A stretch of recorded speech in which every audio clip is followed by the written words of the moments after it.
नमस्कार, કેમ છો વિદ્યાર્થી મિત્રો? माय नेम इज आशीष मोदी। फिर से मैं मोदी क्लासेस में स्वागत करता हूँ। ठीक है, अब प्रीवियस लेक्चर में हमने स्टैंडर्ड 10 का वीडियो देखा था। ठीक है, उसमें हमने गॉस एलिमिनेशन गॉस सब्स्टिट्यूशन हमने क्या किया था, क्लियर किया था। ठीक है, अब यहाँ एक इम्पोर्टेंट साइकिल जो स्टूडेंट्स के रिक्वायरमेंट थी, ब्रेटन साइकिल। ठीक है, अब ये टॉपिक क्या है, आपके एलिमेंट्स ऑफ मैकेनिकल इंजीनियरिंग में भी आएगा, डिग्री में भी आएगा और डिप्लोमा में भी आएगा। ठीक है, बट कई सारे स्टूडेंट्स कॉलेज में मतलब आज बोले कि सर ब्रेटन साइकिल पे एक बनाओ थियरी और जो भी डेरिवेशन है ना, इसलिए उनको क्या है कि दिक्कत है। ठीक है, तो हम शुरू करते हैं without time of the waste कि व्हाट इज ब्रेटन साइकिल, उसमें कौन कौन सी प्रोसेस हो रही है। ठीक है, अब ऐसा डायग्राम आपने कभी पहले देखा है, वो पहले मुझे क्लियर करो। क्या ऐसा डायग्राम आपने पहले कभी देखा है? हाँ, देखा है। ये डायग्राम सेम टू सेम आपका 4 स्ट्रोक डीजल इंजन का डायग्राम है, जिसमें कांस्टेंट प्रेशर होता था।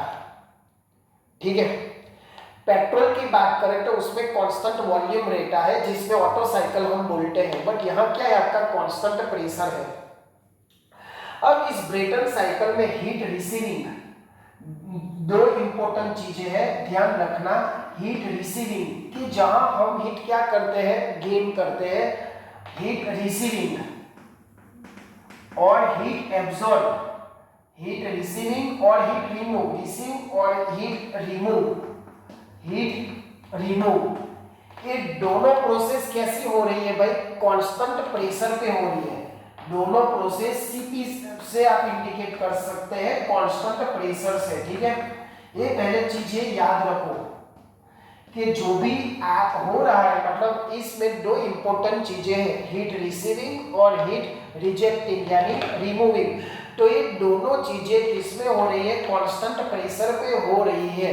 ठीक है, वो एक चीजें याद रखना। बाकी चार प्रोसेस अभी हम क्लियर कर देंगे, उसकी कोई दिक्कत नहीं है, बट कौन से प्रिंसिपल से काम कर रही है, heat receiving end heat remove. Okay, note कर लेना कि दो प्रोसेस कांस्टेंट प्रेशर पे हो रही है, हीट रिसीविंग की और हीट रिमूव की।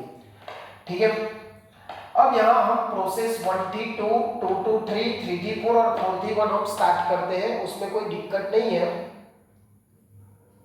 चलो, हाँ, ब्रेटन साइकिल कहाँ यूज होता है, तो गैस टरबाइन में। ठीक है, गैस टरबाइन में, गैस टरबाइन में है यूज होता है। टरबाइन यानी क्या है, वो आपको पता होगा, इंपेलर जैसा होता है, जिसमें स्टीम या वाटर इंसिडेंट किया जाता है और इलेक्ट्रिसिटी प्रोड्यूस किया जाता है। और प्रोसेस 1T2, उसमें क्या हो रहा है, प्रोसेस 1T2,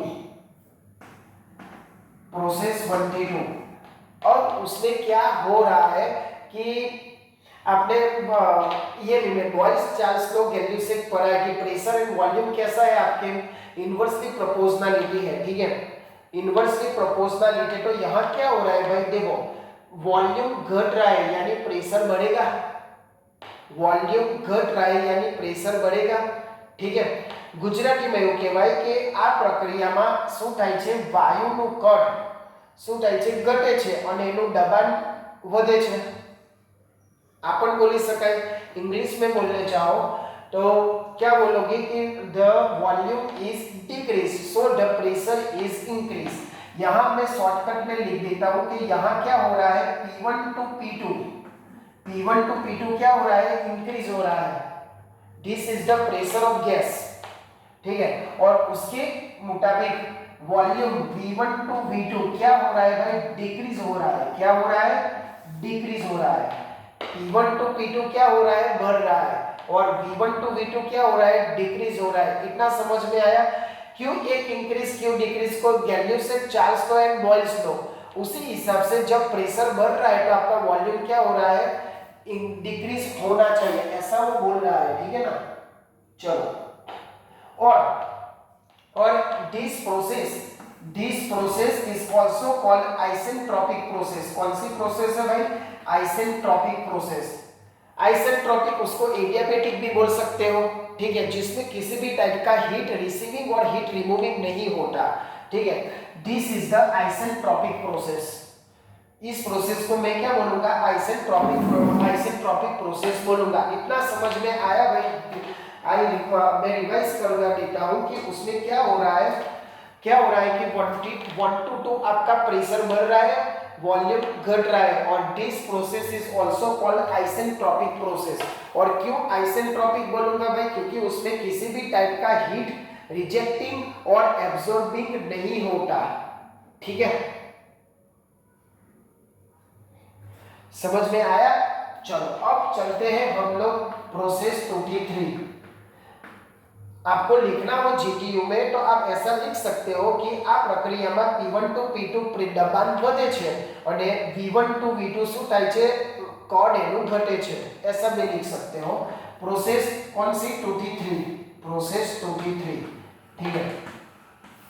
अब इस प्रोसेस में क्या करना है, देखो यहाँ this is the constant pressure process, और इसी प्रोसेस में हमें क्या करना है, हीट देना है। हीट देना है मतलब उसमें क्यों कुछ कंबसन होगा और हमें क्या देना है, उसमें हीट देना है एट द कांस्टेंट प्रेशर। तो તમે ગુજરાતીમાં લખી શકો કે આ પ્રક્રિયામાં ફ્યુલનું દહન કરીને અચળ દબાણે હીટ આપવામાં આવે છે। At this process after the combustion of the fuel we apply the heat at constant pressure. मतलब आमा प्रेशर कांस्टेंट रखवानुं छे, प्रेशर कांस्टेंट रखना है और हीट क्या करनी है, आपको बढ़ानी है, यानी P2 = P3, जिसको मैं बोलूंगा कांस्टेंट प्रेशर। और क्या करना है हमें, कांस्टेंट प्रेशर प्रोसेस। और हमें क्या करना है भाई, हीट देना है, यानी हीट अप्लाई करना है with the help of combustion of the fuel, with the help of combustion of fuel,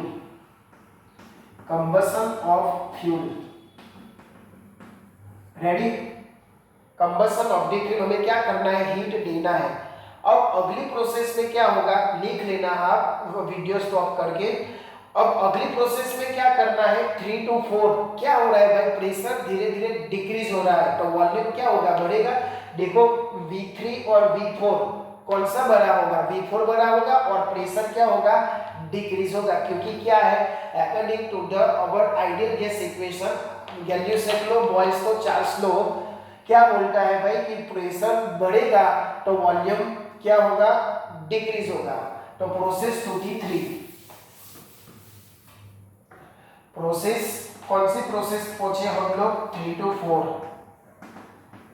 4। उसमें क्या होगा, P3 to P4 क्या होगा, डिक्रीज होगा, और आपका वॉल्यूम क्या होगा, V3 to V4 इंक्रीज होगा भाई, V3 to V4 क्या होगा, इंक्रीज होगा, इतना होगा कौन सी प्रोसेस में। और this is also called isentropic process, यानी આપણ શું છે, એડિયાબેટિક પ્રોસેસ છે, જેમાં કોઈ પણ પ્રકારની હીટનો સપ્લાય થતો નથી, બરાબર, isentropic. Now next process is process 41. This is also called constant pressure process. શું કહેવાનું છે, constant pressure process, constant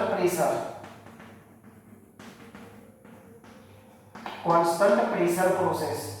P1 = P4 જુઓ, constant pressure process। और इन दिस प्रोसेस क्या होगा, हीट रिजेक्टिंग होगा, क्या होगा, हीट रिजेक्टिंग होगा, याद रखना उसमें क्या होगा, हीट रिजेक्ट होगा, हीट रिजेक्ट। तो ये हुआ आपके चार प्रोसेस, जिसमें 1 3 2 प्रेशर आपका इंक्रीज होगा, वॉल्यूम क्या होगा, डिक्रीज होगा, प्रेशर 2 to 3 आपका क्या होगा, टेम्परेचर बढ़ेगा एट द कांस्टेंट प्रेशर। याद रखना यहाँ वॉल्यूम इंक्रीज होगा, क्यों वॉल्यूम इंक्रीज होगा, क्योंकि टेम्परेचर बढ़ रहा है, टेम्परेचर बढ़ेगा तो वॉल्यूम आपका क्या होगा, इंक्रीज होगा। Temperature directly proportional to the volume, ठीक है, इसीलिए यहाँ वॉल्यूम बढ़ेगा but pressure is the constant, वो याद रखना, पहले ही उसका प्रिंसिपल मैंने बोल दिया है। प्रेशर 3T4 तो प्रोसेस 3 to 4 तो P3 to the P4 and उसमें क्या होगा, आइसेंट्रोपिक प्रोसेस है, किसी भी हीट का सप्लाई हमें नहीं देना है। और V4 to V1 उसमें क्या होगा, हीट रिलीज करना है। तो इसमें टेम्परेचर क्या होगा भाई, टेम्परेचर इसमें क्या होगा, हमें घटाना है। टेम्परेचर घटेगा तो volume directly proportional to the temperature, तो वॉल्यूम आपका क्या होगा, वॉल्यूम क्या होगा आपका, डिक्रीज होगा ना।